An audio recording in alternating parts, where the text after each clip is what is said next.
WN Radio, its employees, or affiliates. We make no recommendations or endorsements for radio show programs, services, or products mentioned on air or on our web. No liability, explicit or implied, shall be extended to W4WN Radio, its employees, or affiliates. Any questions or comments should be directed to those show hosts. Thank you for choosing W4WN Radio. I got the eye of the tiger, dancing through the fire. I'm champion, and you're gonna hear me.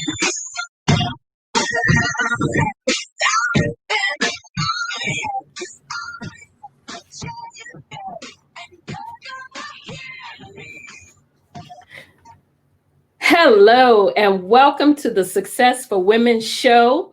Today, as you know, my guest is from the United Kingdom, so bear with us. We were having a few technical difficulties. But again, welcome to the Success for Women talk show on the Talk 4 network. I am Dr. Madeline Ann Lewis, your host, and my mission on this show is to help women to accelerate the path to success. Today's show topic is about illuminating the way for enlightened leaders. Now, you may be wondering, what is an enlightened leader? Well, my guest today is going to give you and share with you nuggets and words of wisdom to help you understand just what an enlightened leader is. My guest today is Miss Gina Gardner, and Gina is a multiple #1 international best-selling author, motivational speaker, empowerment and relationship coach, and she's a transformational leadership trainer. Now, Gina served as the principal of Parkland School for over 20 years, one of the United Kingdom's top 100 schools. And after transitioning out of the school system, she moved into industries such as finance, human resources, the local government, medical, manufacturing, hospitality. And she did all of these industries using her principles of enlightened leadership to teach them to her executive clients. She has walked twice. She's had to learn to walk twice as an adult. For over 20 years, she ran her award-winning school from her wheelchair. The gift of this experience was the development of a unique program of Life to Life and the development of transformational leadership. Now, as I mentioned, some of you are probably wondering what enlightened leadership is. And I know the definition because I had to look it up myself. So here's what I came up with, and you can tell me if I'm wrong. It's someone who values the people he or she leads and shows it by how they communicate and interact with everyone, not just some. So I am going to bring my guest on, and I want to just thank her profusely for coming on. I know it's the time difference there, so she's had to sacrifice some time to be on this show. Miss Gina Gardner, welcome to the Successful Women show. It's a pleasure to have you here. I'm so glad we worked through these technical difficulties, and you are here. It's my absolute pleasure. I'm sorry I'm late. The internet decided to die just as I was getting to the link. But anyway, we're here now. Just absolutely thrilled to be with you. Well, thank you so much. So, tell us what your definition is. And I told you what I learned just doing my research. Tell me what an enlightened leader is. I think your definition is a great one. I'd like to expand it, if I may, because there is absolutely no doubt that an enlightened leadership recognizes that people are their treasure and that they see the potential in people and they help develop that. But they do that in a very particular way. And they do that with integrity. They do that with compassion. They do that with the courage to do what's right and not necessarily just what's expedient. They act, as if you like, as the light to show people the way because they model the behaviors that they want in other people.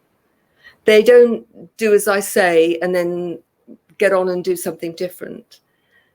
That's where the integrity comes in, that they walk their talk and they take radical responsibility for their own performance and a shared responsibility for developing other people's understanding of taking radical responsibility for their own.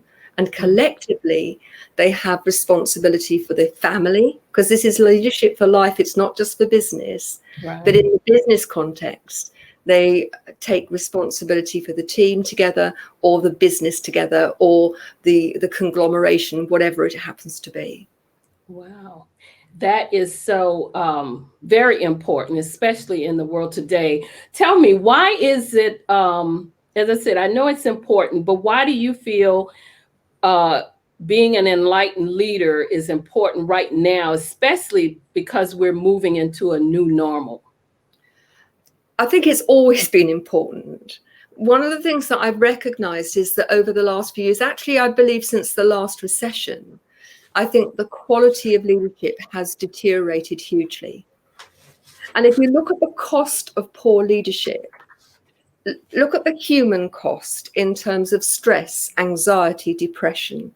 That has an impact on people's health, on their capacity to sleep.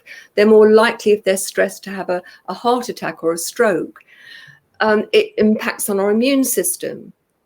But then it comes broader than that, because when we're stressed and unhappy and things aren't going well, that has an impact on our relationship with ourselves and our relationship with others. So that in turn impacts on the family. It impacts on children who come from a home where the parents have broken up. Are under huge pressure. And I'm not saying that work pressures because of poor leadership are the only reason why people break up, but they're a significant factor in many relationships, because people are working long hours, they're very stressed and so on. But then let's look at the cost to profitability. In the UK, £70 billion a year is lost for days off due to stress. They think it's twice that amount for days where they call it presenteeism, where people are present, they're physically in work, but they're not firing on all cylinders. And the cost in terms of continuity, of wasted potential, of people who leave because they're being led badly. You know, people think about motivation. The greatest motivation for most people is that they feel that they are valued, that they feel they are making a meaningful contribution to what goes on. That happens in spades with enlightened leadership, but it doesn't when the leadership is not enlightened.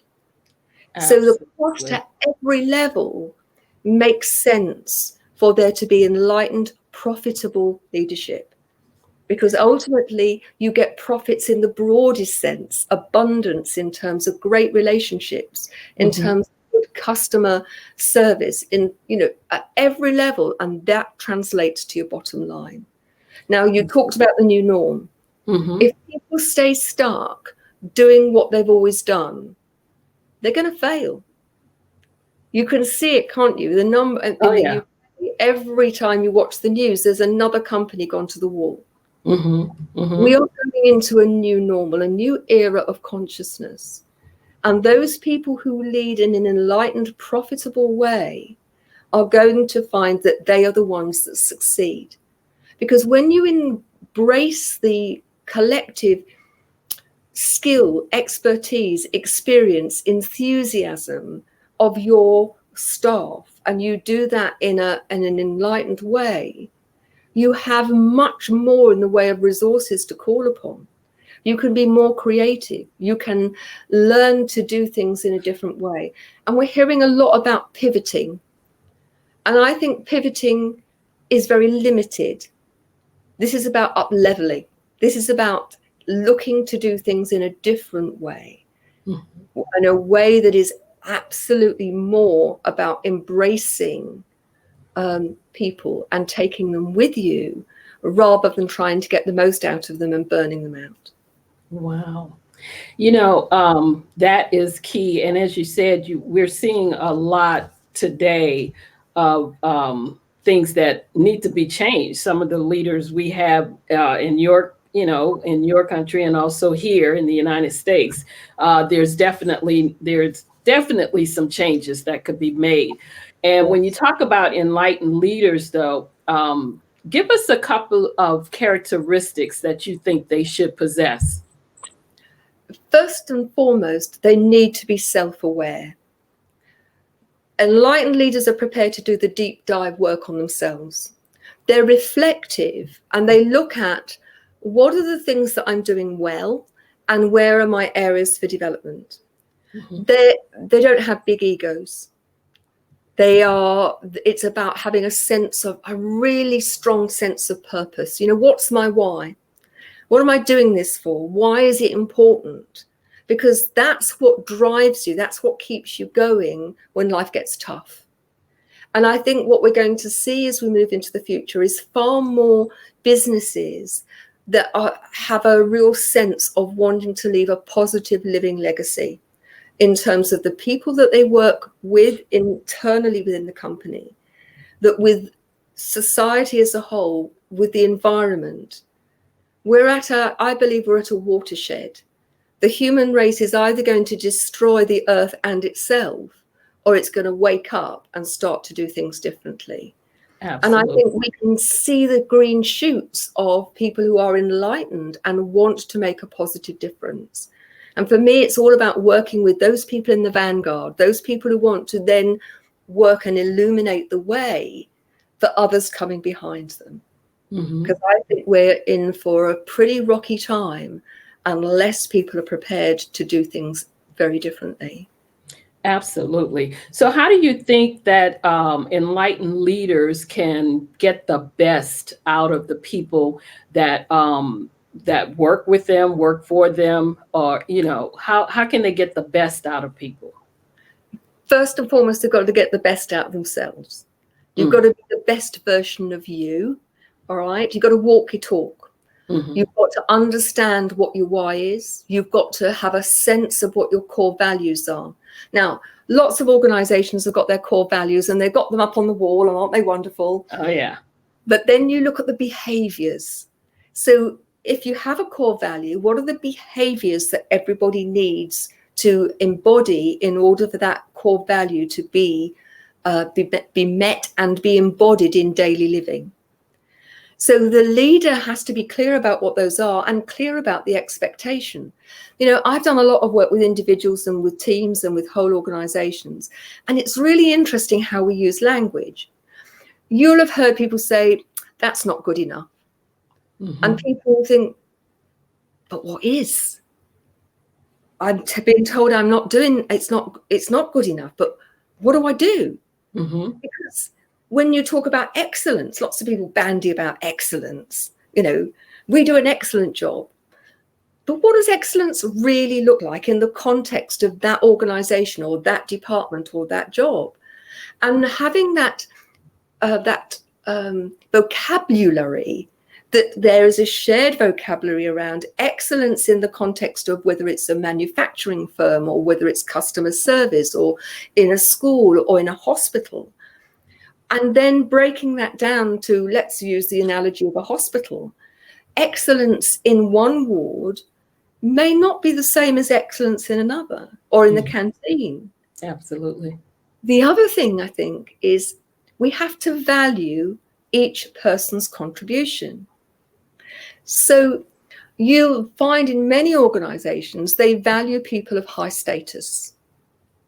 And the cleaner, and the person in the canteen, and the junior who makes the coffee and does the photocopying and filing, they are seen to have little value. Yes. But let's put it this way. If you are working in a clean, shiny, nice smelling environment, not only is that healthier, but you have a sense of being valued because you are in a nice, clean environment. Now, I used to have this conversation with young teachers who used to, in some ways, take very little account of the value of the cleaner. And I'd say to them, you can go into lots of schools and you can smell the boys' toilets from the front door. Mm-hmm.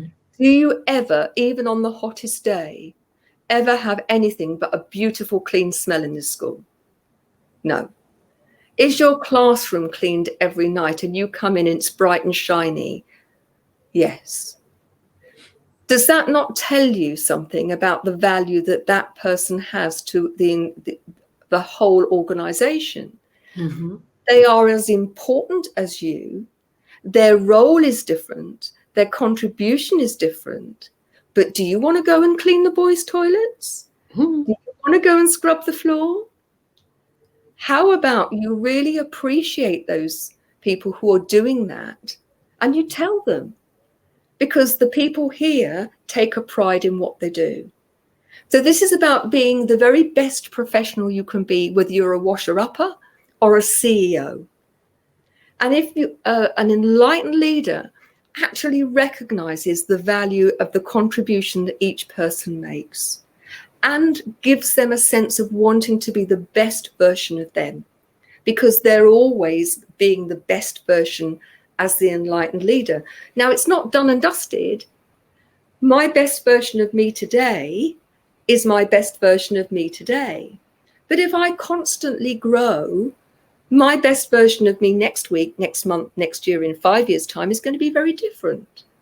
And so the other thing I think is so important, the characteristic of an enlightened leader, is they give people that motivation that they want to be the best they can be and keep being the best they can be, without being terribly judgmental about you're not good enough. No, you are good enough. This is about creating a learning environment where the only failure is the failure to try or the failure to learn. And if people have been given all of the support and they're not prepared to engage in that, then they're not in the right organization.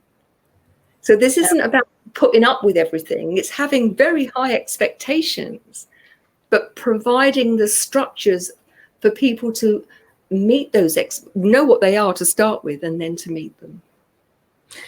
So if, as an enlightened leader, how, what would be some of the things maybe that you could do to get people to share your vision without dragging them along, so to speak? Because, you know, sometimes you, in organizations, if you're the leader and you have all these things that you want to do, all these ideas that you have in your head, and you kind of hope that the people with you will kind of follow along, but they don't see it the way you see it. So how can you get them to see your vision without having to drag them along?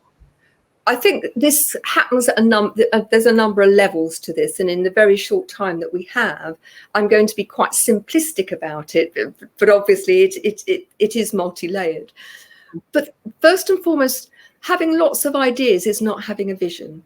Okay. Having a clear vision, ask the question, what's the why? Why is this important? What is it about this that is so important that we're all going to work towards it? Okay. And it for some people, you see, they say it's all about money, but actually money is not the greatest motivator. Making a positive difference, having a sense of purpose is actually, they've done lots of research, that's the biggest motivator. So even though, yes, you want your business to be highly profitable, there has to be a why. Then that has to be articulated. And a lot of leaders, first and foremost, they don't know what their why is. So how can you articulate it? How can you share it if you don't know? And it's interesting because lots of leaders have got a whole plethora of ideas, but it's not cohesive.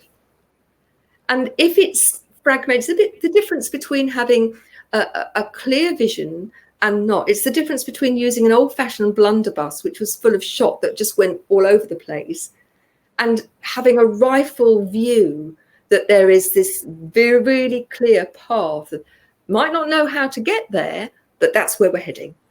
That's what we want to do, and this is the reason why we want to do it. When you're in that sort of situation and you can get people to share that, you get to share that vision, and there is clarity and a real sense of why you're doing it, the right people will want to follow you. And it may be that in your organization, there are people who are not your right people. Yeah, and they're never going to be your right people. However, I know from when I first became a principal, I'd been the deputy for a year, and I was appointed to be the catalyst for change. And then for a whole range of circumstances, I became the principal within a year. And I had on my staff, people who were out of the dark ages.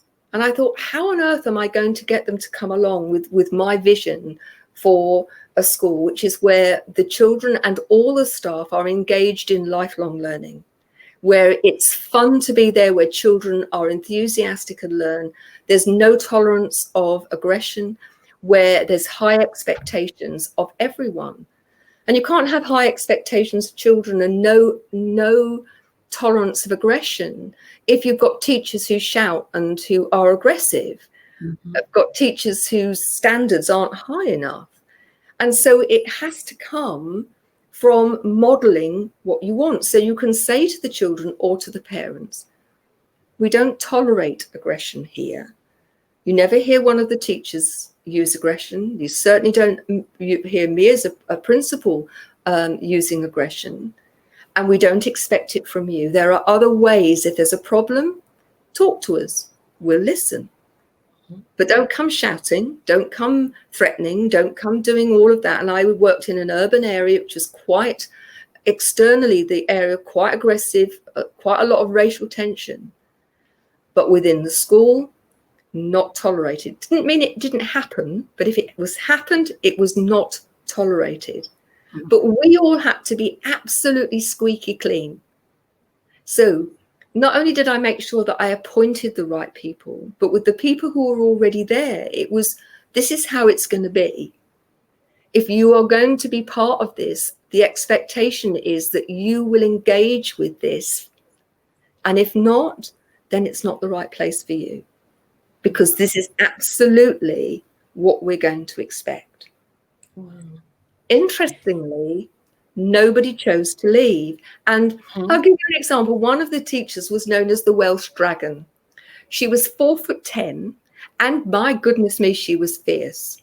And the myth, or the legend was that she'd put her foot through the floorboards in temper in her classroom. She got turned round and she became the greatest advocate for no aggression.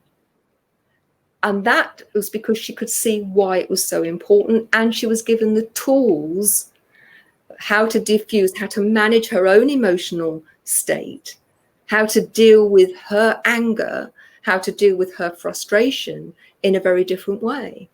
So you don't just say it. These aren't just words. These have to be embodied.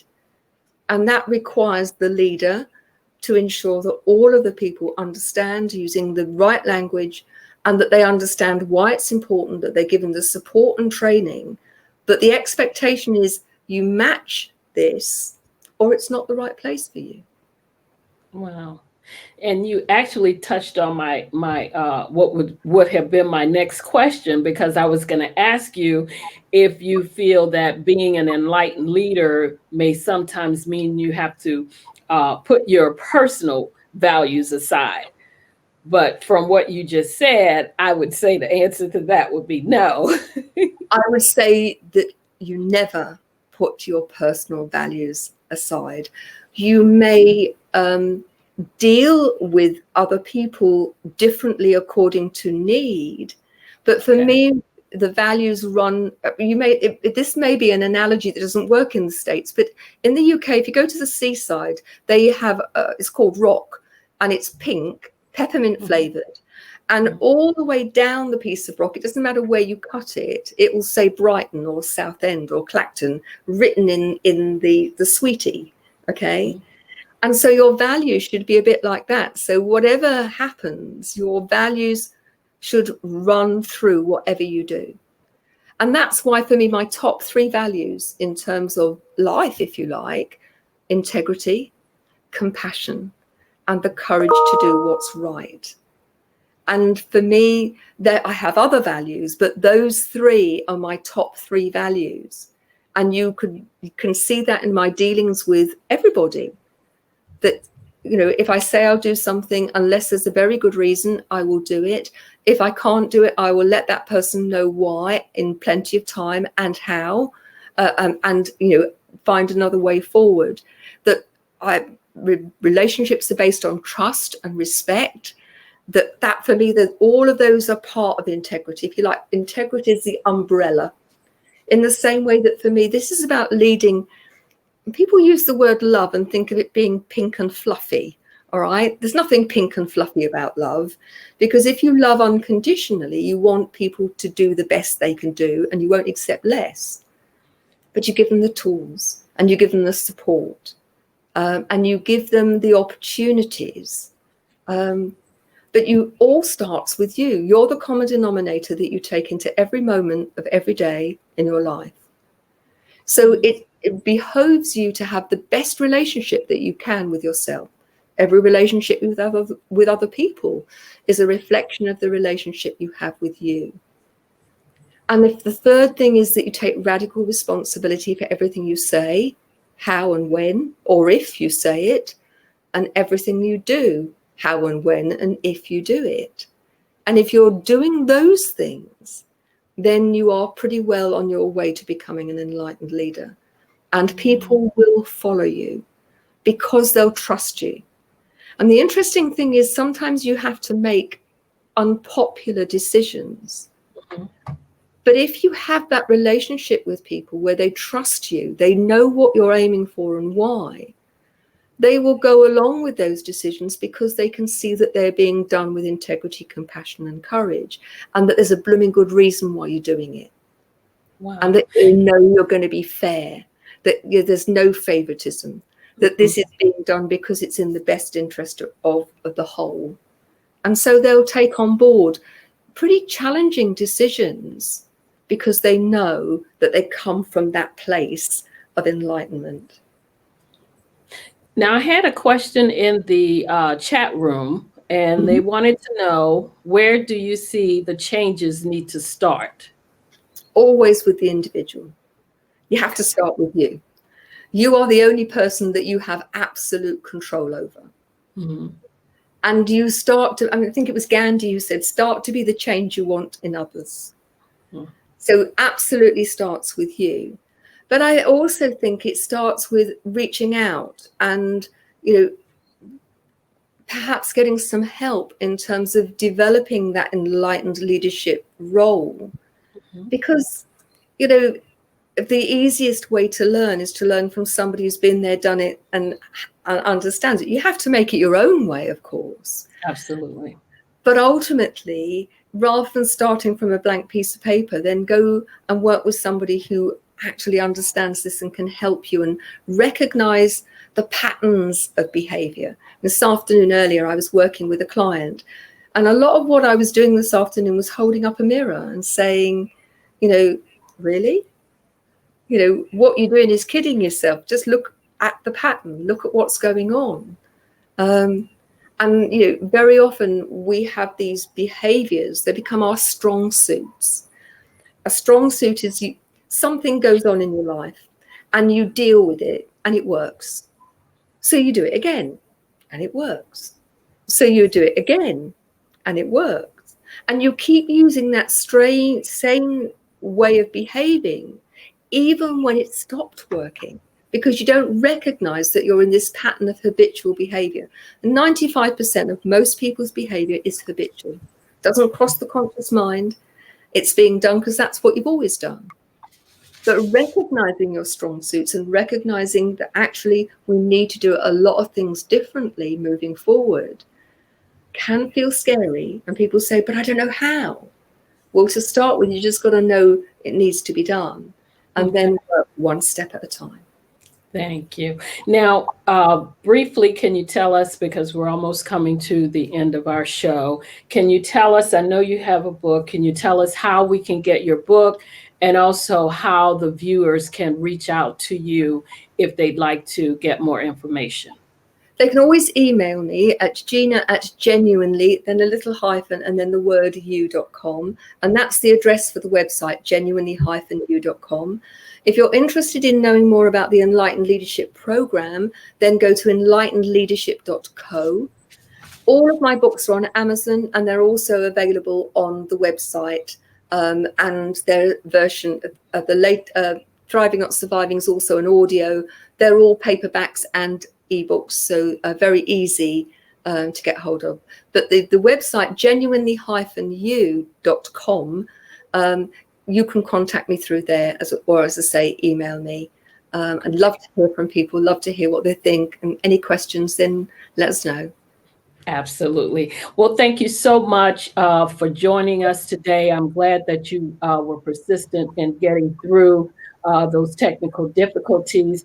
To the viewers, you have been hearing and seeing the Success for Women show. I'm Dr. Madeline Ann Lewis, the host. We're here every Thursday at 2 p.m. Eastern Standard Time. If you'd like to reach out to me, you can email me at info@exwsi.com or go to my website, www.exwsi.com. Also, make sure that you go and sign up for my online course, which is Crack the Career Code, How to Lead with Confidence, Charisma, and Credibility. And to do that, go to www.crackthecareercode.com. Again, thank you for joining us today. I'd like to again thank my guests. It really was a pleasure having you here, and hopefully we'll get you back, because I know there was a lot more that you could have told us about being an enlightened leader. So thank you again, and please come back again. Join us on the Successful Women Show next Thursday, 2 p.m. Eastern Standard Time. I'm Dr. Madeline Ann Lewis, helping women accelerate the path to success. Thank you for joining us. Bye-bye.